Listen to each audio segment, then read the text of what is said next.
Beautiful ആയിട്ടുള്ള printed cotton ഫാബ്രിക്കിൽ വരുന്ന സൽവാർ സെറ്റാണ് നമ്മൾ ഇന്ന് കാണുന്നത്. അത് നമുക്ക് നല്ല ഒരു 3 കളറിലാണ് അവൈലബിൾ ആയിട്ടുള്ളത്. ബേസ് കളർ വൈറ്റ് വന്നിട്ട് അതിൽ മിറർ വർക്കും നല്ല ക്രോഷ്യോ ലേസ് ഒക്കെ കൊടുത്തിട്ടുണ്ട്. പിന്നെ നമുക്ക് ഓരോ കളർ ഷെയ്ഡ്സിൽ വരും. ഹക്കോബയാണ് ഇതിൽ വന്നേക്കുന്നത്.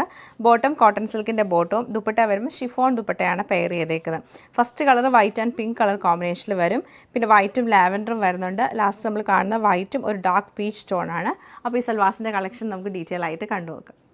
ാണ് ഈ ഒരു സൽവാറിൻ്റെ പാറ്റേൺ നമുക്ക് വന്നേക്കുന്നത്. ഫ്രണ്ട് പോർഷൻ വരുമ്പോഴത്തേക്ക് നമുക്ക് ഹക്കോബയാണ് വരുന്നത്. കോട്ടൺ ഹക്കോബയിൽ വന്നിട്ട് അതിൽ ഫുള്ളായിട്ടും ഇങ്ങനെ പ്രിൻറ്റ് ചെയ്തേക്കുവാണ് താഴെ വരെ. എന്നിട്ട് നമുക്ക് യോക്കിലേക്ക് ക്രോഷ്യോയുടെ ലേസും മിറർ വർക്കും വരും. താഴേക്ക് ഇങ്ങനെ പാനൽ പോലെ തന്നെ നമുക്ക് ആ ഹക്കോബ പാറ്റേൺ വന്നിട്ട് ദാമനിൽ ക്രോഷ്യോയുടെ ലേസ് കൊടുത്തിട്ടാണ് ഹൈലൈറ്റ് ചെയ്തേക്കുന്നത്. ഇതാണ് ടോപ്പിൻ്റെ ഡിസൈൻ. അതുപോലെ തന്നെ ബാക്ക് സൈഡ് വരുമ്പോൾ നമുക്ക് ഫുള്ളായിട്ടും പ്രിൻറ്റഡ് ആയിട്ട് തന്നെയാണ് ബാക്ക് സൈഡ് വരുന്നത്. 2.5 മീറ്റർ ലെങ്ത് ആണ് നമുക്ക് ടോപ്പിന് വരുന്നത്. ദുപ്പട്ട വരുമ്പോഴത്തേക്ക് ഷിഫോൺ ദുപ്പട്ട തന്നെയാണ് പെയർ ചെയ്തേക്കുന്നത്. ഫുള്ളായിട്ടും ഒരു വീവിങ് പാറ്റേൺ പോലെ വന്നിട്ട് അതിന് ഫുൾ പ്രിൻറ്റ് വന്ന് 4 സൈഡും ക്രോഷ്യോ ലേസാണ് കൊടുത്തേക്കുന്നത്. ബോട്ടം വരുമ്പോൾ കോട്ടൺ സിൽക്കിൻ്റെ ബോട്ടം ആണ് പെയർ ചെയ്തേക്കുന്നത്. ഇത് നമുക്ക് സെയിം പാറ്റേൺ നല്ല വൈറ്റ് ആൻഡ് ലാവൻഡർ കളർ കോമ്പിനേഷനിലാണ് വന്നേക്കുന്നത്. ഇത് നമുക്ക് നല്ല രസമായിട്ടുള്ള വൈറ്റ് ആൻഡ് പീച്ച് കളർ കോമ്പിനേഷനിലാണ് വന്നേക്കുന്നത്.